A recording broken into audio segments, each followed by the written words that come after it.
Good evening, viewers, and a warm welcome to Science News. I'm your host, Ruth Mweni, and our sign language interpreter is Esther Kendi. And to our news, Education Cabinet Secretary Migos Ogamba has reported that 96% of grade 10 students have returned to school following directives issued by the President William Ruto last week. CS Ogamba made the announcement while attending a parliamentary retreat in Naivasha. During the event, members of parliament also called for an investigation into alleged corruption in the procurement of school uniforms, emphasizing the need for accountability as students resume their studies.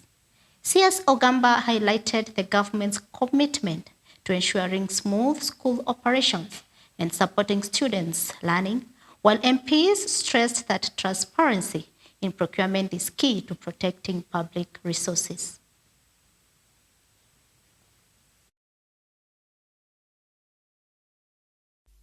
The amounts that we indicated as capitation for the government, that is giving the 1,540, the 15,000 and the 22,000, was arrived at after a task force was established, and they did an analysis and came up with those figures.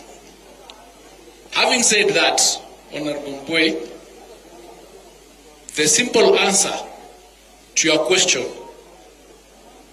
is that we actually, as a country, do not know how much it costs to educate a child from grade 1 all the way to university.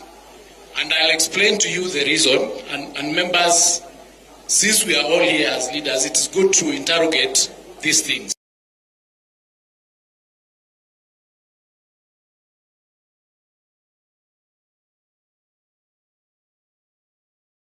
In 15 newly appointed judges to the Court of Appeal took place today at State House, Nairobi.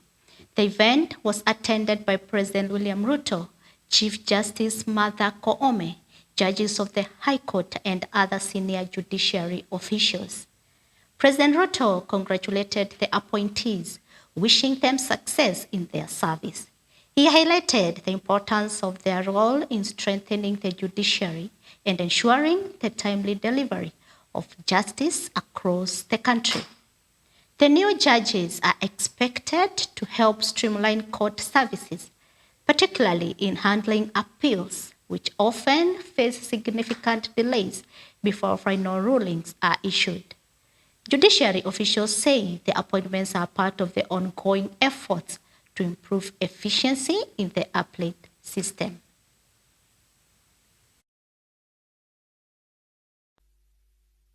I congratulate the judges sworn in today and assure you of this administration's continued support as you serve the people of Kenya. May your tenure strengthen justice, deepen public confidence in our courts, and reinforce the constitutional foundations of our republic. Again, congratulations to you.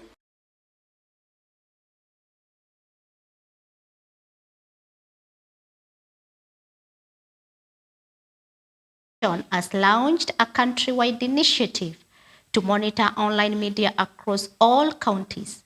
The aim moves to curb hate speech, incitement, and all the spread of radical ideologies as Kenya prepares for the 2027 general election campaign. NCIC officials said the program will track digital platforms for content that could threaten national cohesion and promote decisive narratives. The initiative comes amid growing concerns over the role of social media in fueling political tensions.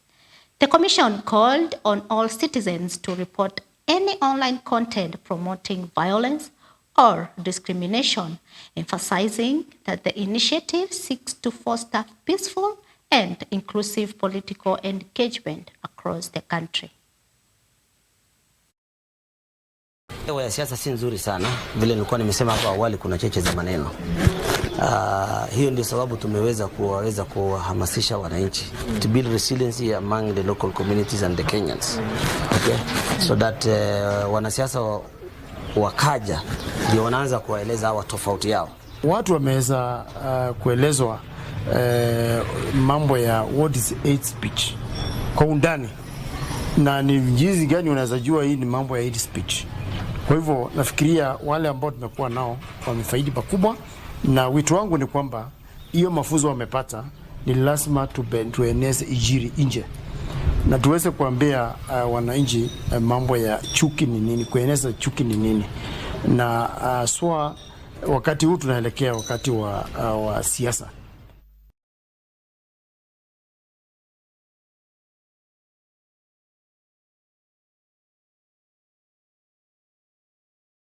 Marakwet West constituency, Elgeyo Marakwet County, following a violent nighttime attack in which their homes were set ablaze over a land dispute.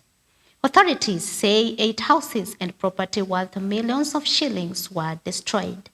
The mother of the family, Tufena Chemitei, sustained severe burns during the attack and remains hospitalized along with other family members who continue to wail as they recount the terrifying incidents. Local leaders have condemned the attack, urging calm and calling for a thorough investigation to apprehend the perpetrators. Security officers are reportedly tracing those responsible as the community reels from the destruction.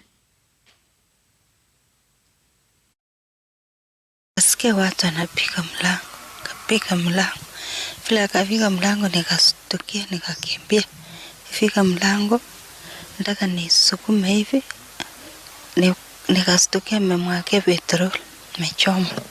Vile mechoma mlango, akachoma ima mpaka nikaona takufia ndani. Nikapiga nduru, uwe watoto mfanya nini? Mekufa. Sasa mtatuchomea nyumba na watoto kweli. Asa vile nilikuja hivi akanisua katika nikaona watu inako na mishale. Toka nje nikasikia, nikaona matochi na wake kwa mama huko juu.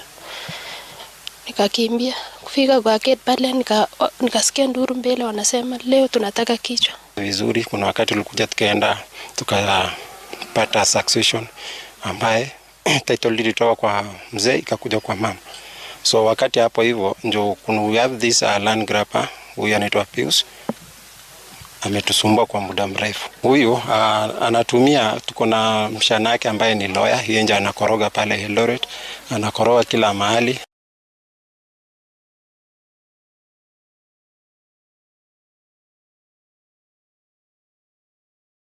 Association has threatened to withdraw services nationwide on Monday, February 2nd, if the government does not address rising attacks by rogue border riders. Operators say public service vehicles have been vandalized and set on fire, putting the investments at risk. MOA chairperson Albert Kacha accused authorities of failing to protect Matatu owners and warned that the strike could paralyze transport in major towns and cities. He said vehicles would remain off the roads until their concerns are addressed. The group has also called on President William Ruto to intervene, demanding action against the lawless riders and compensation for destroyed vehicles. Matatu owners say the situation has reached a breaking point, leaving them unable to operate safely. And in our other news, calls to uphold human dignity and protect human rights echoed at the United Nations headquarters in Nairobi, where diplomats and survivors gathered to commemorate the Holocaust. The event highlighted the importance of remembering one of history's darkest chapters to prevent the recurrence of such atrocities. The Holocaust, which took place between 1933 and 1945, saw 6 million Jewish people systematically murdered by Nazi Germany and its collaborators. Speaking at the commemoration stressed the need for global vigilance against hatred, discrimination, and violence. Survivors shared testimonies of their experiences, urging the international community to promote tolerance, respect, and human rights. Organizers emphasized that remembering the tragedy is key to building a more just and inclusive world. If it goes hand in hand with education, responsibility, and opposition to hatred in all its forms, anti-Semitism, racism, xenophobia, and violence. Silence in the face of evil is evil itself. Stop it. It's very simple. Algorithms control social media today. Put an algorithm in place that will stop anti-Semitism, racism, hatred against LGBT and others. It will do it. Was killed, and we have been just member of society without no political activities. Everything what happened later was consequence of this German intolerance towards the Jews. A world where the horrors of the past serve as a catalyst for a future rooted in respect, understanding, and shared humanity.